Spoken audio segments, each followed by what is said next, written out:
Hello everybody, my name is Mark Batty. I'm the Edexcel History Subject Advisor. This video is part 2 of the Edexcel GCSE History Summer 22 feedback. Now in the first video, part 1, we looked at Summer 22 entry data, grade boundaries and statistics, and a quick overview of results plus and access to scripts. We're now going to move on to look at some senior examiner feedback and exemplar student responses. And in part 2, we'll be focusing on the questions which target AO1 and AO2. That's knowledge and understanding and explanation and analysis.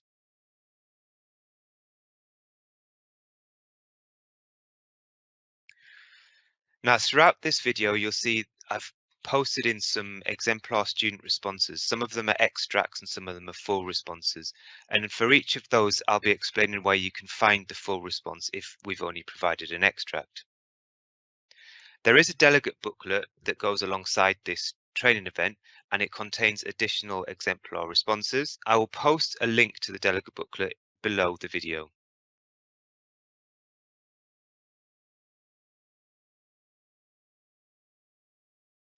Okay, so the first type of question we're going to be looking at is the describe two features of question.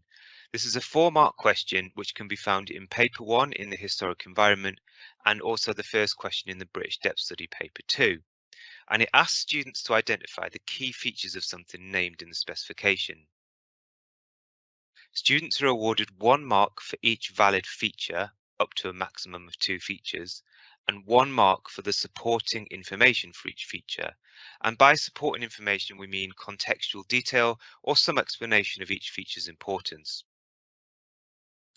Now, if the additional detail the student provides is not linked to the feature, then they can't be rewarded for that.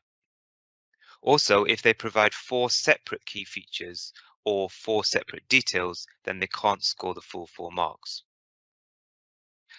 Now, obviously, relevant knowledge will be credited, but students can't just be rewarded for providing generic comments which don't actually focus on the question itself. So, for example, in this summer's medicine paper, students were asked about the underground hospital at Arras. So sometimes students were providing very generic comments about hospitals which didn't relate specifically to that specific hospital, so they couldn't be rewarded. Students should also remember that there's a maximum of 2 marks available for each key feature, so don't waste time writing very lengthy answers to this. So now we're going to look at an example, and we've chosen an example from the new Migrants in Britain thematic study and the historic environment, which is on Notting Hill. So on the screen, you can see the question there describe 2 features of Notting Hill that encouraged Caribbean migrants to settle in the area after the Second World War. Now, good responses we saw to this question refer to Notting Hill's proximity to Paddington, migrants joining the established Caribbean community, and the availability of houses and rooms to rent in the area. Low scoring responses were more general and explained why migrants came to Britain or the reasons for migration generally, rather than recognising the specific focus on the Notting Hill area. And on the screen here, you can see an example, and this response scored 2 out of 2. Obviously, it's only one feature that was shown on screen. As you can see, the first sentence there is where the student identifies the feature, and they get 1 mark for that. And then the second sentence, which is highlighted in pink on screen, is the supporting information, which was linked to that. Now, you can see the full exemplar in the migration principal examiner's report, which has got the other key feature. Now, something that's very important here in terms of senior examiner feedback is that it's really helpful for students to write their response to this as 2 separate sentences. And that just makes it easier, as you can see here, for an examiner to identify the key feature and then the supporting information and reward the response.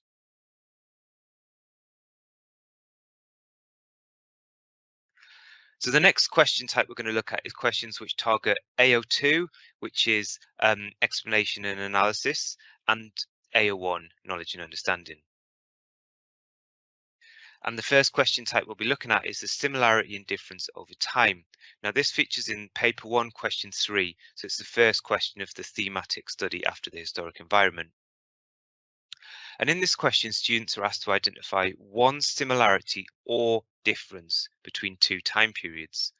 and that's where they get their marks for AO2, and then support this with details from each period, AO1. Now, with difference questions, students are usually able to provide support and details from each period. However, the examiners have found that with similarity questions, they often generalize and fail to score the full 4 marks. So we've got an example on screen here again. If you need to spend some time reading these exemplars, just pause the video and then continue. So this is an example of a level 1 answer. And the reason for that is the student has provided a generalized similarity, and they've only supported that with an example from one time period. As you can see, we've highlighted the similarity identified in yellow and the supporting information from the earlier time period there in pink on screen. Now, this is the full exemplar, and it's taken from the Medicine Principal Examiner's Report.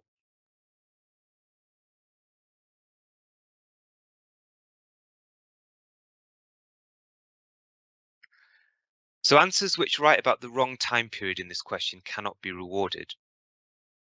Also, students need to make sure that the supporting detail matches the similarity or difference that's been identified. Otherwise, they cannot be awarded any marks. So, for example, the medicine question asked about similarity in attempts to prevent the spread of infectious diseases in the periods circa 1500 to circa 1700 and circa 1700 to circa 1900. So any student who identified isolation as a similarity and gave details of people being locked in houses during the Great Plague, as we saw on the previous slide, did not make a valid link to the second period if they gave details about the development of vaccination, because that is not linked in terms of it being a similarity.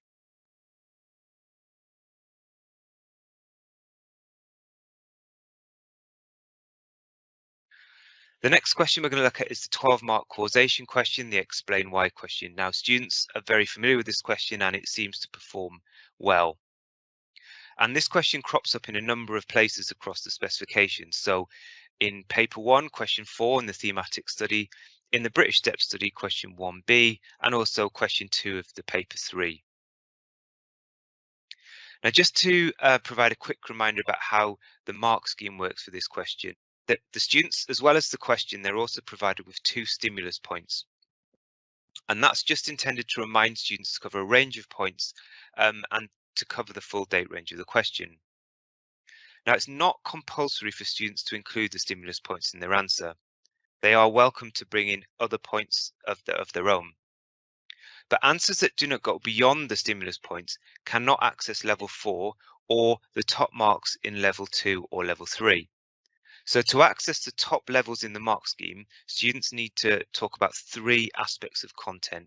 So that could be the 2 stimulus points and 1 of their own, or it could be 3 points of their own.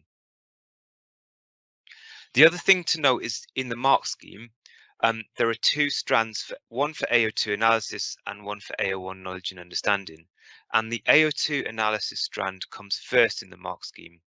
And although the 2 assessment objectives are equally weighted, the reason the AO2 comes first is to highlight the importance of this strand in the marking process, and that the AO1 knowledge and understanding, it needs to be relevant and to that explanation, and at the highest level precisely selected to support that analysis. So in terms of room for improvement, obviously many students are confident when answering causation questions. The examiners reported that there were 3 sort of areas which limited responses from students who were often quite knowledgeable. So the first issue was where students provided a very detailed answer, but it was simply a narrative of the event, or they were describing the situation. So it lacked the AO2 focus on explaining causation. And a good example here is from this summer's paper 3 Germany, which asked students to explain why the use of propaganda helped the Nazis to control the attitudes of the German people in the years 1933 to 39. Now, this wasn't simply a question about how the Nazis used propaganda. So students who simply describe the use of propaganda, so for example, how they use radios or films, they were missing the analytical focus of the question, which was really about the effectiveness of each of those methods. So, for example, if they talked about how the Nazis produced cheap radios and the fact that Hitler's speeches were played over loudspeakers, and that meant that the Nazi propaganda could not be avoided, and therefore it helped to influence attitudes, that is going beyond describing how they used them and talking about how they were used to control attitudes effectively. Another reason why knowledgeable students sometimes don't score highly on these questions is if they miss the focus of the question. A good example here was from the medicine question this summer, which asked why attitudes towards surgery changed in the period circa 1800 to present. And that meant that students who simply explained the changes to surgery that occurred, they could not score highly because they did not answer the focus of the question, which was on why attitudes towards surgery changed. So it's really important that students read the question carefully before they start to answer, rather than just dive in and start writing. And the final issue is where students don't recognize the dates in the question properly, and they write extensively outside of the dates in the question, and therefore they can't be rewarded because it's not relevant information and explanation.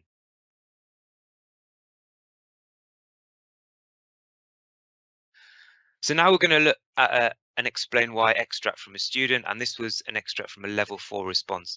Now, again, if you need to read this response carefully, please feel free to pause the video and continue afterwards.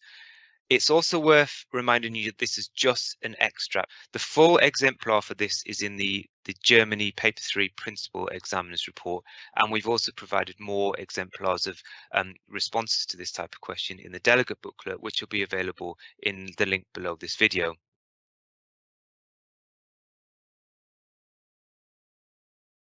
So if you can see, I've highlighted parts of this response just so we can talk about it in a bit more detail. The first thing to note in the yellow section is the students provided a very brief introduction. Now, obviously, students don't need an introduction to the explain why question, but it's fine if they do. The student doesn't waste too much time on that introduction before moving on to the actual first point that they're making. Now, the first point they make is that they're explaining how the Nazis controlled newspapers to control the information reaching people and therefore influencing their attitudes. Now, as you can see, that's the section in blue there, which is very good analysis, and we've underlined the bit explicitly in red there so you can see. Now, the bit in pink that's shaded is an example of where the student is using precise detail to support this analysis. Now, despite the fact that the student moves outside the period of the question by referencing up to 1944, that they do sort of bring it back at the end, back to 1939, which was the period in the question. And obviously, this is just the first example. The student then goes on to talk about other factors. And as I said, you can see the full example in the Principal Examiner's Report.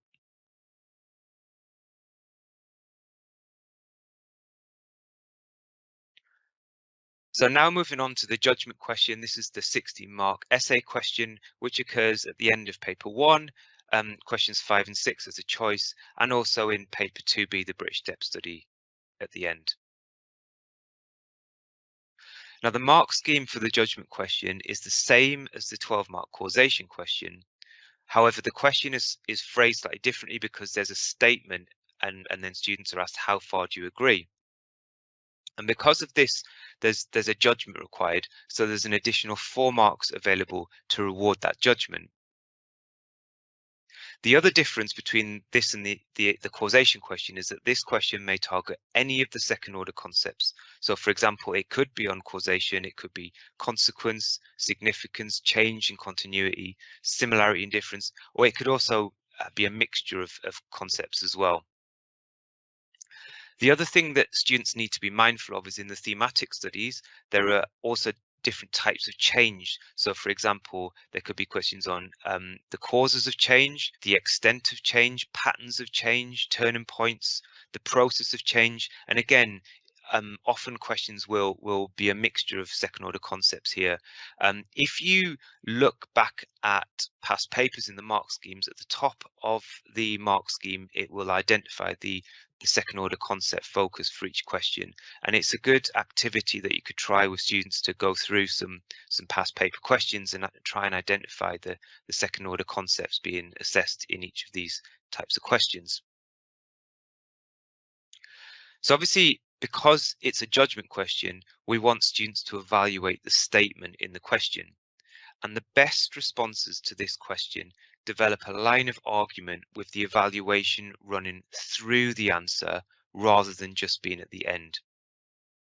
Now, we have to be clear here that there isn't one specific way to answer this question. And obviously, examiners will see a variety of methods that can be effective.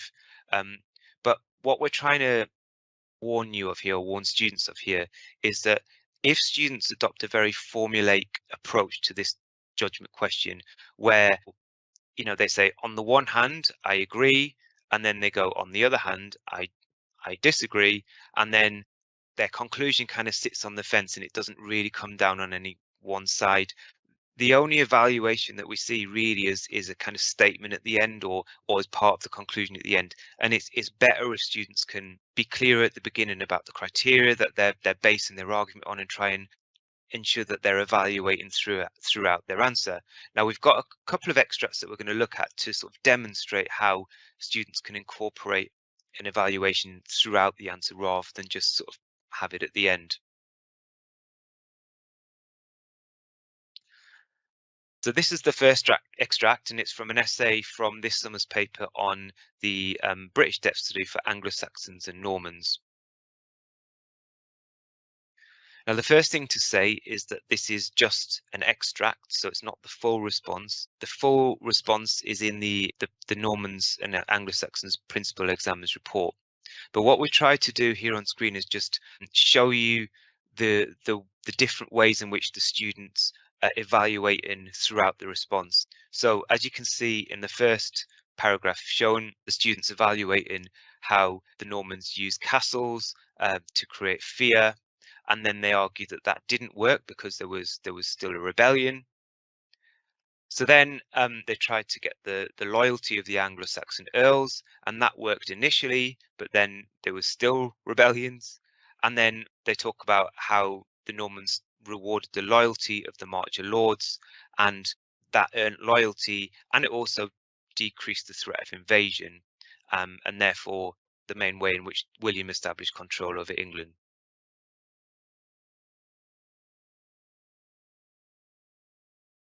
Now, this is another example of a level 4 response. Again, it's an extract, and it's from medicine from this summer's paper. Again, if you need to spend more time reading this, just pause the video.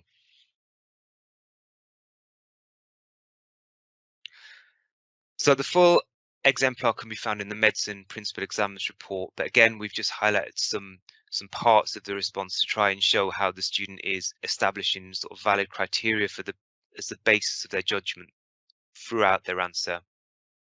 So in the first paragraph there, you can see that the student argues that physicians were the only medical professionals to receive formal medical training. However, the church controlled all leading medical universities and limited the progression of medicine and therefore knowledge of the physicians.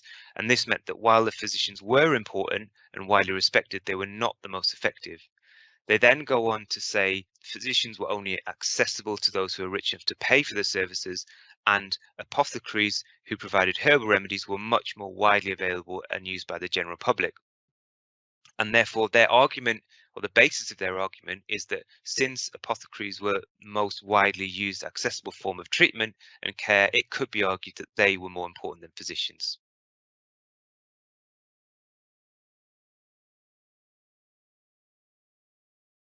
So these are some qualities of high-level judgment answers. The answer addresses the focus of the question, recognizing the topic, timescale, the second order concept, and the evaluation required. For example, most significant, main problem, or had a greater impact than.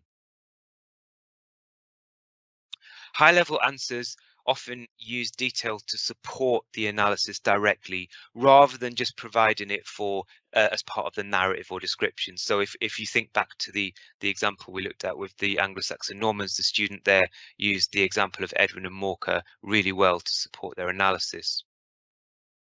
There's a line of reasoning which is consistent throughout the answer. So the student is clear from the beginning, and as they work through their answer, it makes sense, it's logical. You know, they're not changing their argument. There's a clear line of reasoning throughout. And as we've seen, there's evaluation within the answer, not simply in the conclusion. And then finally, the criteria being used in the judgment are explicit. For example, the student considers an impact on more people or key social groups, or over a long period, or a factor acting as a catalyst for other developments. And we saw a good example of criteria being used in the judgment with the apothecaries example, where the student argued that they were more widely accessible.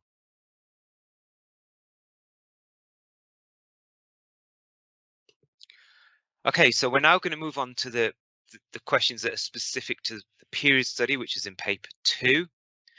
And the questions we're going to look at first are questions 1 and 3, which are about the second order concept of consequence and significance, respectively. So they're very similar there, consequence and significance.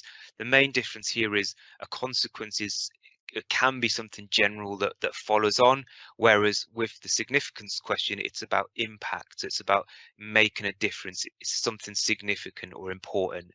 Now, if we consider question 1 first, obviously it's about consequences of an event or a development. So for example, in the Cold War paper this summer, students were asked to explain 2 consequences of Gorbachev's new thinking. Now, to get full marks in this question, it's not enough to simply describe what happened afterwards. The answers need to actually explain the link between the event and the consequences that are identified. So in other words, they need to demonstrate clearly the link between the event and the consequence, and it's the supporting detail which explains that link. So for example, with Gorbachev's new thinking, if the student simply describes the withdrawal from the war in Afghanistan, they're not really making the link clear between the policy of new thinking and the withdrawal from the war. However, if they state Gorbachev's new thinking made it clear that defense spending had to be cut, and then in 1988 the Soviet troops withdrew from the expensive war in Afghanistan, that makes the link much more clear and essentially explains the consequence.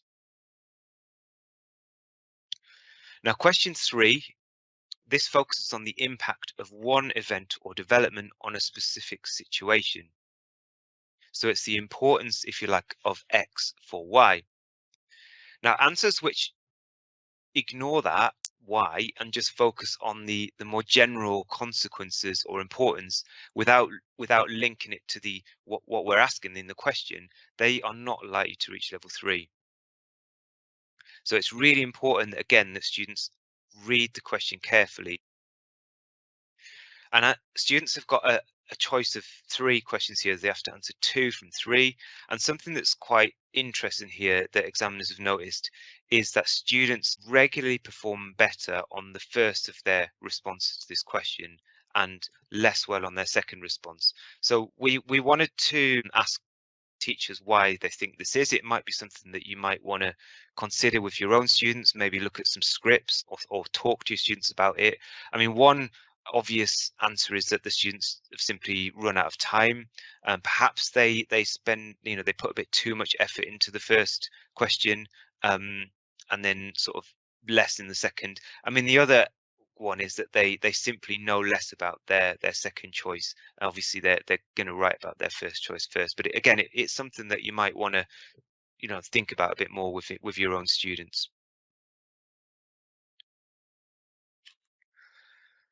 So we're going to look at a level 3 extract to this question type here, and it's the example we've chosen is from the Cold War paper from this summer. Now, again, this is just an extract from the response. The full exemplar is in the delegate booklet, which you can download in the link below. Now, this question is in the superpower relations, and it's about the importance of the Marshall Plan for relations between East and West. Now, the analysis that you can see here is level 3 because it's clearly focused on the impact of the Marshall Plan, and they are explaining its importance for the relations between East and West. So if you look at the example on screen here, we've highlighted a couple of words and set short extracts here in yellow. You can see that it further divided Eastern and Western Europe. It led to a greater division, and East and West became more polarized. So that's examples of the analysis AO2, and then the student also demonstrates good knowledge and understanding level 3 with terms such as the Truman Doctrine and dollar imperialism highlighted again below. And as I said, you can see the full exemplar in the delegate booklet.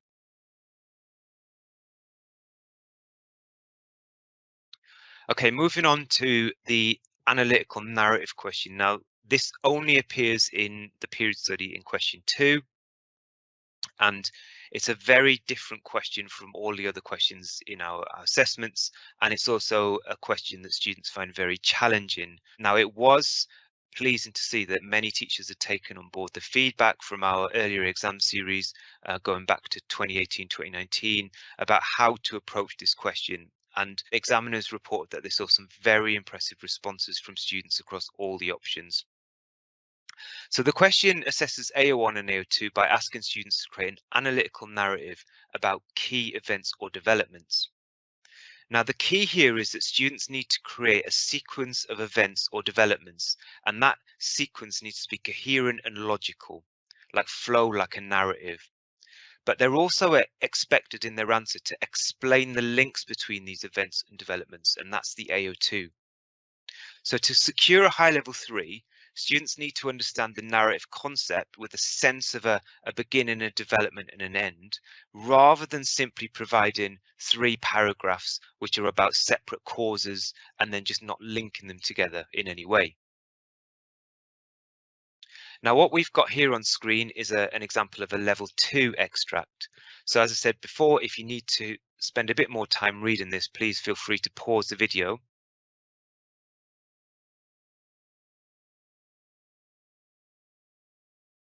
Now on screen here, you can see this is the full exemplar response here. So this is everything that the student wrote for this answer. And there is some attempt to link as the student goes through here. We've highlighted that in red. So the prices in this area decreased drastically, and then it didn't stay like that. The winter of 1886 to 1887 had a huge impact on cattle livestock. So there is some attempt at making links between the events. The student provided relevant details and shows an understanding of those events, and that meets the level 2 of the AO1 level descriptor. However, to get level 3, we expect good knowledge. In the question, students are provided with 2 stimulus points as signposts to prompt them towards aspects of content which could be included in their narrative. And in the example of the question we saw here, it was overstocking and the winter of 1886 to 87. And this answer only writes about those 2 stimulus points, so it doesn't go beyond them, and therefore it's limited to mid-level 2. Now, some of the very impressive responses that examiners saw to this question explained in depth how one event caused the next. So, for example, soil erosion became a problem as the overstocking had put too much pressure on the grass, and because the herds were so withered, when the winter of 1866 came, many of the herds perished.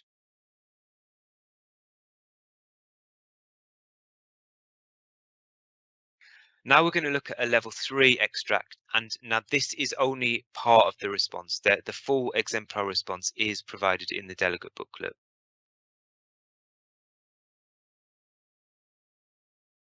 Now this is an example of a level 3 extract. So notice that the student explains links throughout the answer, as you can see highlighted in red.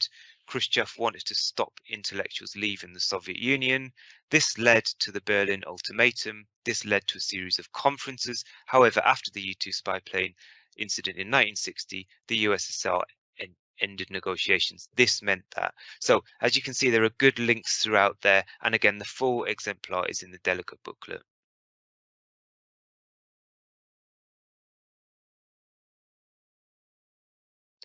So examiners noted that there were 3 key limitations that resulted in low-level answers to this question type. And the first is the obvious one, which is that students are not recognizing the unique approach that's needed for answering this type of question. And they're treating it as either a causation question or a consequence question. So, for example, they have like a paragraph on one cause and then a paragraph on another cause, and it's just not linked at all. There's little sense of an overarching narrative, a sequence of events that are linking together. Students often write 2 or 3 descriptive explanatory paragraphs of individual events rather than that unfolding story that examiners are looking for. The other problem is where students don't understand the focus of the question. This might be because they don't understand the significance of the dates of the question, or one thing that we noticed this summer is there was a bit of a confusion about which part of the period the question was looking at, because some answers confused the events in Berlin from the 1950s, 58-63, with the Berlin blockade of 1948 to 49. And there was similar sort of confusion in some of the other options as well. And the third problem is where students write extensively outside of the time frame. Now, one thing that students need to be careful of is not wasting too much time trying to set the scene or write a conclusion which sort of summarizes the end of the narrative by writing too much which is just outside of the time frame. So it's really important that they practice, whilst it's important for the narrative to have a beginning, a middle and an end, it's important that it's focused on the question and the time frame in the question.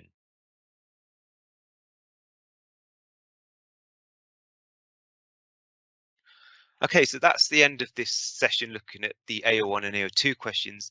In the next video, we'll continue looking at senior examiner feedback and exemplar responses, but we'll be looking at questions targeting AO3, which is source analysis and evaluation.